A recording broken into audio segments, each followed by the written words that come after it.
The clock struck midnight in London, the city's streets quiet beneath a heavy fog. The gas lamps flickered in the distance, casting faint pools of light across the narrow lanes. But the peaceful stillness was broken by a most sinister discovery. Inside the grand and imposing Wyndham Manor, a tragedy had taken place, a crime that would stir the city and captivate the minds of those seeking the truth. The manor stood in stark contrast to the foggy darkness outside, its towering stone walls, adorned with ivy, and the grand windows glowing with a warm golden light. Inside, however, there was no warmth. There was only cold, dark silence. The figure of Edith Wyndham, the young heiress to the vast fortune of the Wyndham family, lay lifeless on her bed, her once bright eyes now closed forever. The air in the room felt thick, heavy with the weight of her untimely death. She was dressed in an elegant nightgown, the sort of garment that would have suited a woman of her delicate, luxurious, and unmistakably expensive. Yet there was nothing elegant about her demise. The lifeless body of Edith Wyndham was discovered by her maid, Margaret, who had come to check on her mistress in the early hours of the morning. It was Margaret's shrill scream that alerted the staff, and soon the mansion was in chaos. But who could have done such a thing? Who had taken this innocent woman's life? News of the death reached Scotland Yard swiftly, and within hours the renowned Belgian detective Hercule Poirot was called to investigate. His reputation preceded him, brilliant, meticulous, and unflinching in his pursuit of the truth. Poirot had solved many complicated cases, but even he could not have anticipated the tangled web of lies, secrets, and deceit that lay ahead. The peaceful facade of Wyndham Manor hid a deep darkness, and it was Poirot's job to bring that darkness into the light. Upon his arrival, Poirot was met by the family lawyer, Charles Grantham, who led him through the manor's imposing front. Dawes Grantham, a thin, sharply dressed man in his mid-50s, was visibly shaken by the events. He greeted Poirot with a brief nod before leading him to the crime scene. "Monsieur Poirot, I trust you will bring some clarity to this dreadful situation," he said, his voice strained with apprehension. "The family is well understandably distraught, but they are eager to know what happened." Poirot nodded curtly, his sharp eyes scanning the room as he entered. The walls of the bedroom were adorned with delicate paintings. The furniture, elegant but subdued, an environment befitting a woman of Edith's status. Yet the scene was far from serene. A small, opulent table next to the bed had been overturned, and the window was ajar, allowing the cold night air to rush in. Edith's body lay at an odd angle, as if she had been thrown carelessly onto the bed. Her delicate hands, once adorned with rings, now lay limply by her sides, the diamond engagement ring that had once gleamed brightly, now dull and lifeless. Her once beautiful face was frozen in an expression of fear that had been too great for her to conquer in her final moments. Poirot's mind immediately went to work. He examined the room with his usual precision, his gaze lingering on each detail. The room, though large and grand, was not as orderly as one might expect. There was a sense of disarray, of something out of place. It was clear that Edith had been disturbed while in her bed, but had she struggled with her attacker, or had she been caught off guard? At the foot of the bed, Poirot's sharp eyes caught sight of a faint scuff mark on the floor. It was small, but significant. The pattern indicated that someone had been in a hurry, possibly leaving the room in haste. Poirot moved closer to the mark, his fingers brushing lightly over the surface. The floor was polished wood, but the mark was irregular, a patch of dust, disturbed by hurried footsteps. His gaze shifted to the window, which had been left slightly ajar. Was it possible that the killer had entered or exited through the window? Or had the window been opened in an attempt to hide evidence? Poirot's mind swirled with possibilities, but there was no time to dwell on those thoughts yet. He needed to gather more evidence, and the first step in any investigation was to ask questions. "Tell me, Monsieur Grantham," Poirot said, his voice calm yet demanding, "who was the last person to see Mademoiselle Wyndham alive?" Grantham hesitated, his face contorting with uncertainty. "It was her cousin, Isabella Wyndham. She visited Edith last evening, just before dinner. After that, Edith went to bed early. She had been feeling unwell." "Ah, Isabella Wyndham," Poirot repeated, committing the name to memory. "A family member, you say? I trust she was in good spirits." "I cannot say," Grantham replied, rubbing his brow. "I'm afraid I wasn't present when they spoke, but Isabella had been concerned about Edith's recent behavior. She wasn't herself lately." Poirot's mind raced. Isabella Wyndham had seen Edith alive just hours before her death. What had transpired between the two women? Poirot's gaze shifted to the nightstand beside the bed, where a small stack of letters had been left carelessly in a pile. One letter, was partially open, as though it had been hastily read. The paper was a rich cream color, the handwriting on the envelope elegant, though there was something about it that struck Poirot as peculiar, something unsettling. As Poirot reached for the letter, Grantham moved quickly to stop him. "I would prefer if you didn't touch those, Monsieur Poirot. They are personal matters of the family." Poirot, with his usual cool demeanor, gave a slight nod of understanding. He had already taken note of the letter's existence, and no amount of obstruction would stop him from uncovering its contents in due time. But for now, he had more pressing questions. "Very well, Monsieur Grantham. Tell me, where are the other members of the household?" Grantham paused. "The butler, Henry, is in the dining room, assisting with the preparations for breakfast. The maid, Margaret, she is still recovering from the shock. She found Miss Wyndham's body, after all." Poirot's gaze sharpened. Margaret, the maid, had discovered the body first. Was it possible that she had seen something? Had she been a witness to a struggle, or had she been involved in some way? Poirot made a mental note to speak with her later, turning his attention back to the body. Poirot's sharp eyes caught something even more curious. Beneath Edith's pillow, barely visible, was a small, crumpled piece of paper. Carefully he retrieved it and unfolded it with great care. It was a letter, but it had been torn. Half of it was missing, and the rest was scorched, as though someone had tried to burn it but had failed. Yet the words that remained were telling. "Betrayal, I cannot trust him anymore." Poirot's mind raced as he pondered the meaning behind the cryptic words.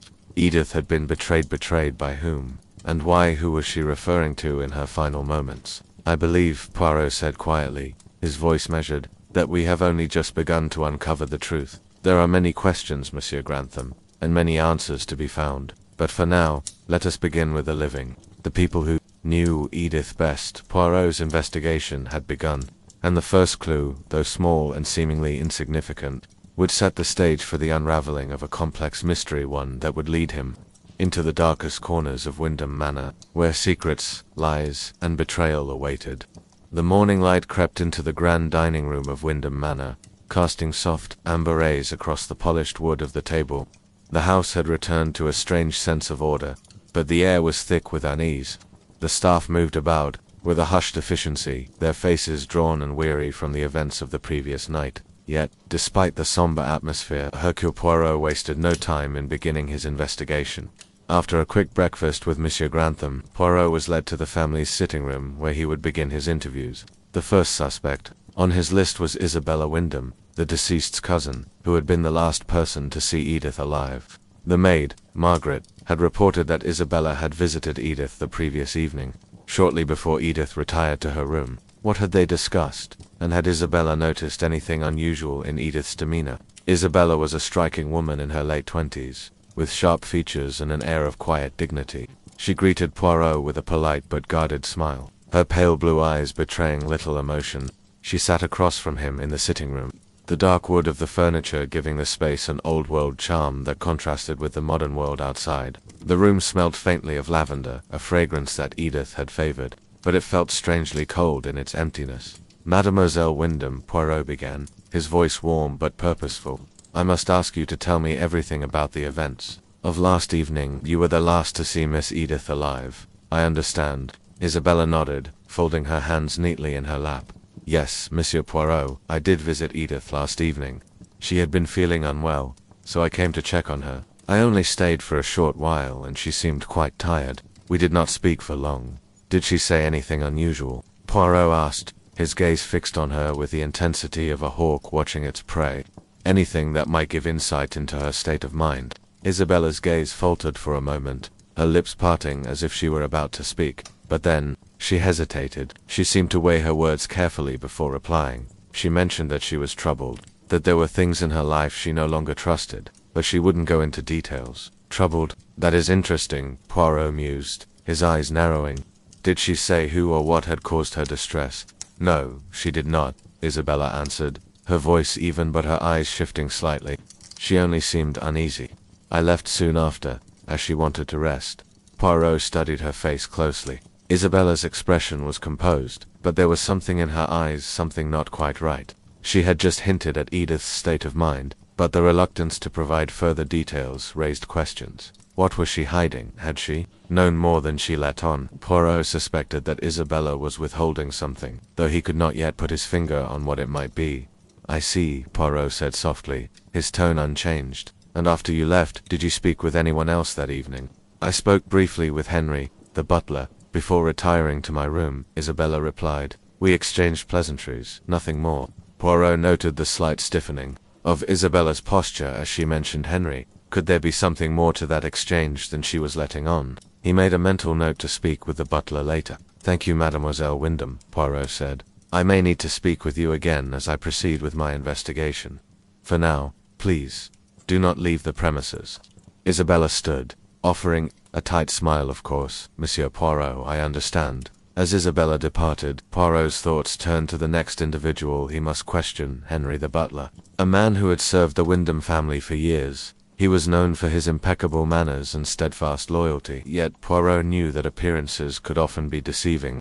How much did Henry know about the relationships within the household, and could he have been involved in Edith's death? Henry was found in the kitchen, overseeing the staff as they prepared a light meal for the family. His tall, thin figure stood at the head of the room, his uniform pressed perfectly, his expression calm and controlled. He greeted Poirot with a respectful nod, though there was a hint of tension in his demeanor. Monsieur Poirot, I trust you find the house in order, Henry asked, his voice steady but lacking warmth. Indeed, Henry Poirot replied, his eyes scanning the man's face. But I must ask you a few questions about the events of last night. I understand that you were one of the last to see Miss Edith. Henry paused for a moment, his hands clasped behind his back. I had no direct contact with Miss Edith last evening, sir. I was busy with other duties, but I did speak with Mademoiselle Isabella, as she mentioned. Poirot took note of the slight hesitation in Henry's voice. There was something unspoken in his manner. What did you speak about, Henry? It was nothing of importance, sir, Henry replied smoothly, his gaze avoiding Poirot's. Simply the usual exchanges about the household. But was there anything unusual about the evening? Poirot pressed. Anything you may have noticed in Edith's behavior or the atmosphere of the house? Henry's eyes flicked briefly to the doorway, as if ensuring no one was listening. His posture straightened, and he gave a slight, almost imperceptible shrug. Miss Edith had been troubled for some time, Monsieur Poirot. I am afraid I cannot say why. She was often alone in her study, and she seemed restless.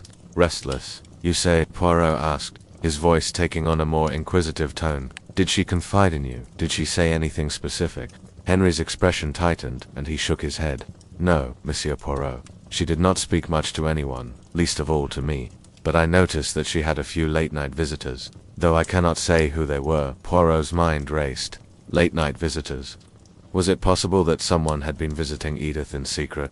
And why hadn't Henry mentioned this sooner? The butler's reluctance to provide more details suggested that he was either shielding someone or hiding something of his own. Thank you, Henry, Poirot said, his voice still calm but with an edge of finality. You have been most helpful. Please ensure that no one leaves the house until I have spoken to everyone involved. As Henry departed, Poirot turned his attention back to the investigation. There were so many questions, and as yet, so few answers. The torn letter found in Edith's room had hinted at betrayal, but by whom? Was it her family, her fiancé, or someone else entirely? And what of the secret visitors Henry had mentioned? Who could have been visiting Edith in the dead of night? And why had they kept their presence a secret? Poirot knew that he had only begun to scratch the surface of this complex mystery. Each suspect had a motive, and yet none of them seemed guilty enough to commit murder. The investigation would not be easy, but Poirot's mind was sharp, and he would stop at nothing to uncover the truth. The clues were scattered, hidden in plain sight, and only by carefully examining every detail would Poirot be able to piece them together. He turned toward the study where Edith had spent her final days, knowing that the next stage of his investigation would reveal even more secrets. The days following the discovery of Edith Wyndham's body were consumed by a relentless search for answers. Hercule Poirot had questioned the immediate family members and household staff, but every lead seemed to spiral into another maze of contradictions and evasions. He could sense that there was something hidden beneath the polished surface of Wyndham Manor, something dark and unsettling, and it was only a matter of time before the truth would be unearthed. Poirot had already spent countless hours retracing the movements of the suspects, reviewing the statements he had gathered, and scrutinizing the smallest of details. He knew, as he always did, that the answer lay somewhere in the clues that others overlooked. His mind worked with the precision of a fine-tuned machine, constantly shifting through patterns and inconsistencies. Yet, with each passing day, Poirot's sense of unease grew. There were too many lies, too many missing pieces to the puzzle. Someone was hiding something, and Poirot was determined to uncover it. On the morning of the third day since Edith's death, Poirot decided to revisit the scene of the crime. His mind still haunted by the enigmatic torn letter he had found hidden beneath Edith's pillow. The word betrayal lingered in his thoughts. Betrayal. Who could have betrayed the young heiress? Was it someone in her family, perhaps, or was there another, more sinister figure at play? Wyndham Manor was still as imposing and cold as ever, its ancient stone walls seeming to whisper secrets from centuries past. Poirot was met at the door by Margaret, the maid who had discovered Edith's body. Her face was pale, and her eyes were wide with fear, as if she hadn't fully come to terms with the events of the previous night. Despite her fear, she led Poirot upstairs to the room where Edith had been found. The room had been sealed off by the police, but Poirot was granted access, and as he entered, the familiar scent of lavender, Edith's favorite fragrance, filled his nostrils. The once luxurious bedroom now seemed heavy with sorrow, the faded remnants of a life cut short. Poirot's eyes flicked across the room, noting every detail. The overturned chair, the open window, the crumpled rug. It was as though someone had been in a rush. But to whom did that rush belong? Poirot paused by the window and glanced outside.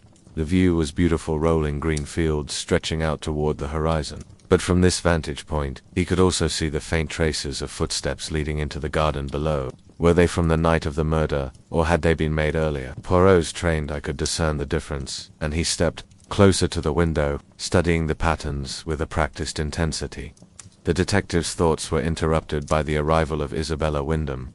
She entered the room quietly, her expression still one of restrained grief. She had changed little since their first meeting, though Poirot now detected a sense of tension in her that hadn't been there before. Her posture was stiffer, her eyes colder. She was not the same woman who had spoken so calmly to him days before. Monsieur Poirot, Isabella said, her voice tinged with an underlying nervousness. I trust you are finding everything to your satisfaction. Ah, Mademoiselle Wyndham, Poirot replied with his characteristic politeness, though his gaze did not leave the window. There is much that I have learned, but there are still questions I must ask, and I must ask you as well. Isabella flinched slightly, but she remained composed. What do you need of me? Perhaps you can shed some light on a matter that has puzzled me, Poirot began, turning to face her with a look of feigned concern. It is clear that Edith's death was no accident, but it is also clear that someone has been hiding something, and I suspect you know more than you have shared with me. Isabella's face paled, and for a moment she seemed uncertain of how to respond. Poirot could see the anxiety creeping into her eyes as she searched for the right words. I do not know what you mean, she said softly, her voice trembling, ever so slightly. I have told you all I know. Edith was my cousin, and I cared for her deeply. Poirot took a step closer, his eyes locking onto hers. Ah, but that is the very problem, mademoiselle. Everyone claims to have cared for Edith, yet no one seems to have truly known her. She was not as well as you seem to suggest. She was troubled, and when one is troubled, one seeks comfort from those they trust most. Isabella swallowed hard and shifted her gaze. Poirot knew he had struck a nerve. Edith spoke of feeling betrayed, mademoiselle, he continued, and she mentioned something else in her final letter. Something that you might be familiar with. She spoke of a betrayal, but who? Mademoiselle, who betrayed her? Isabella's face drained of color, and for the first time, she seemed to struggle to maintain control. I don't know what she meant by that, she stammered. Perhaps it was some sort of delusion. She had been ill, and her mind was not what it once was. Ah, delusion, you say? Poirot asked, raising an eyebrow. But I think not. You know more than you are letting on, Mademoiselle Wyndham. Perhaps you should consider your next words very carefully. Isabella remained silent, her hands trembling slightly in her lap. Poirot allowed the silence to linger, letting the weight of his words settle in before he pressed further. Finally, she spoke. There was someone, she said quietly, someone who had a word over Edith, but it wasn't what you think. It was not a romantic affair, but rather something much more dangerous. He was involved in some sort of financial scheme with my cousin, someone from her past. He threatened her, Monsieur Poirot. I think she was afraid of him. Poirot's eyes narrowed. Who was this man? And why did she not tell anyone about him? Isabella hesitated, her lips quivering.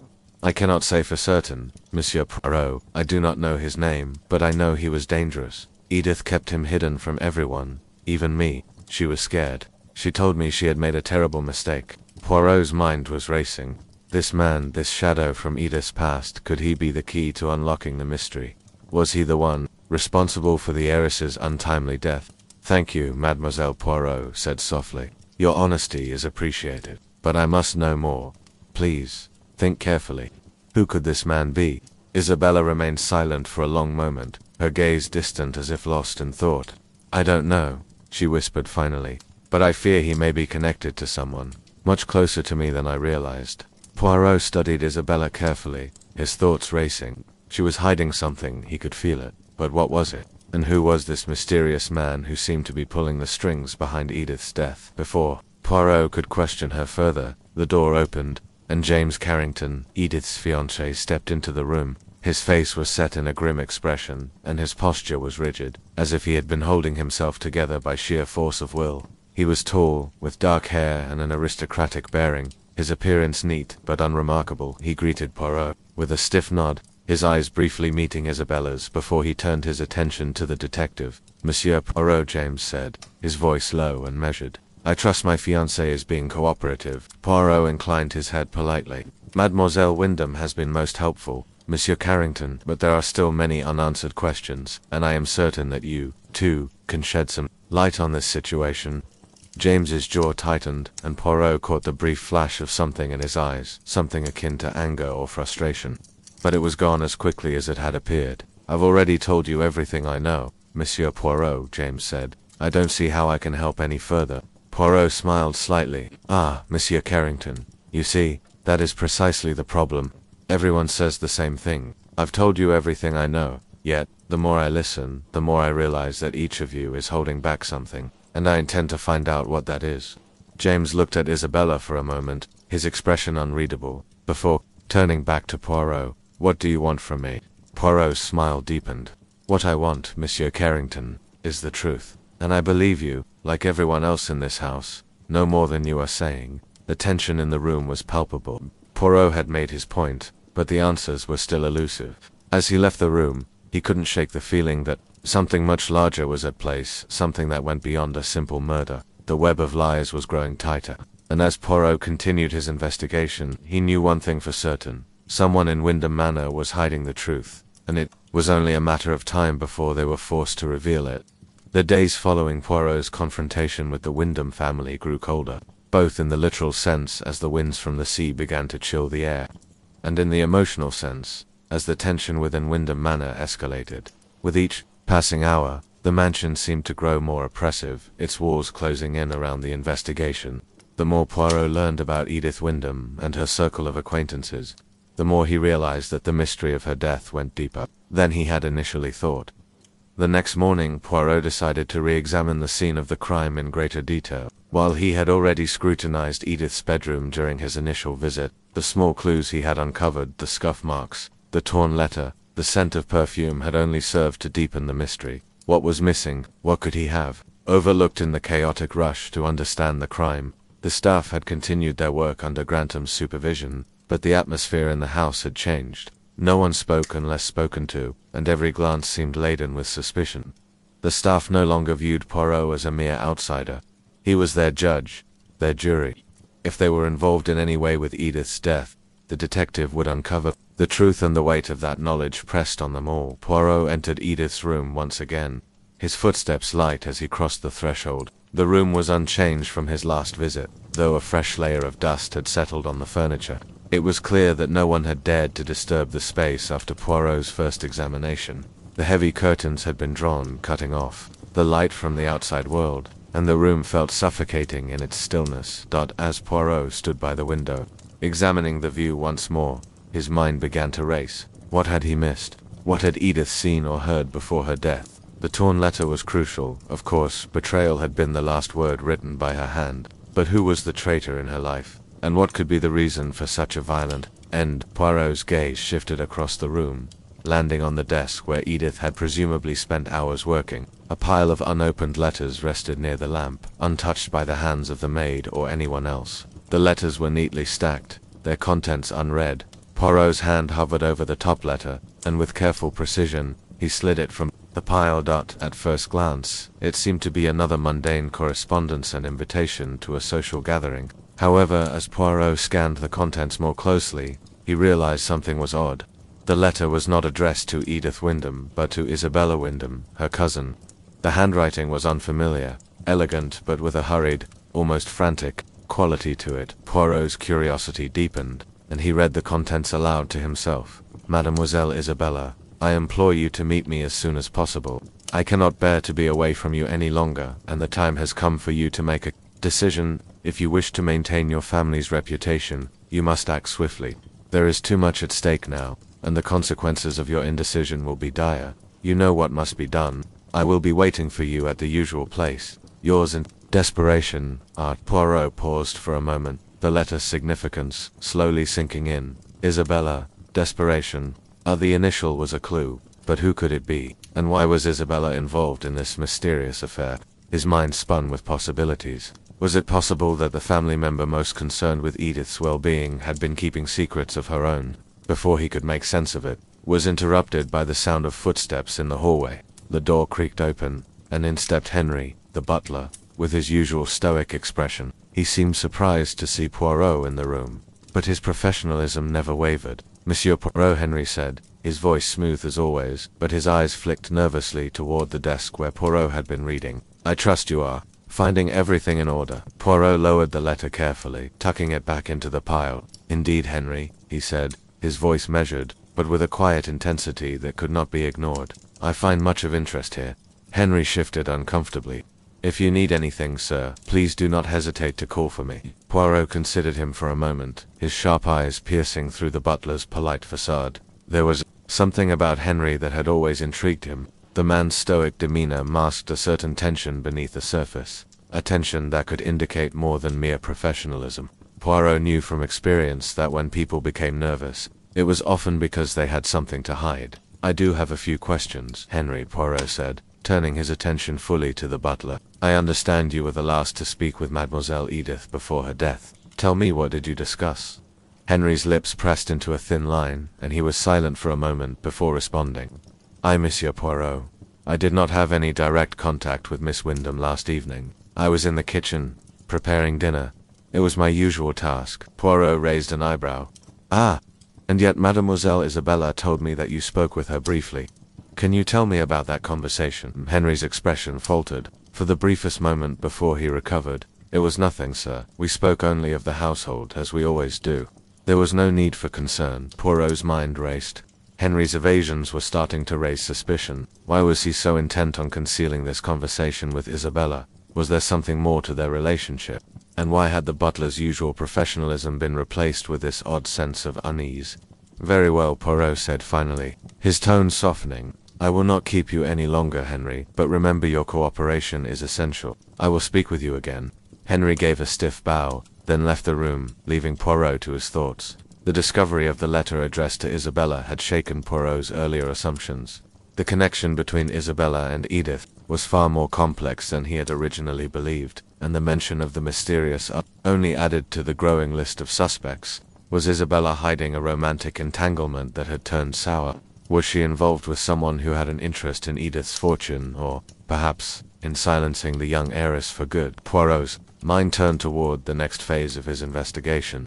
He needed to speak with Isabella again, but this time he would have the upper hand. She would be forced to reveal what she knew. However, before he could leave Edith's room, a small piece of evidence caught his jar book, seemingly forgotten, that had fallen from the shelf behind Edith's desk. Poirot bent down and picked it up, dusting it off. It was an old leather-bound diary, its pages yellowed with age. Upon opening it, Poirot found a name that sent a chill down his spine. Roderick Carrington. The same from the letter. Poirot's pulse quickened. This was the breakthrough he had been waiting for. Roderick Carrington. The name echoed in Poirot's mind like a bell tolling. Who was he, and what did he have to do with death? Was he, too, a part of this tangled web of lies and betrayal? With newfound resolve, Poirot closed the diary and tucked it carefully under his arm. This discovery would be the key to unraveling the mystery of Edith Wyndham's death. There was much yet to uncover, and Poirot was more certain than ever that the truth was hidden just beneath the surface, waiting to be brought into the light.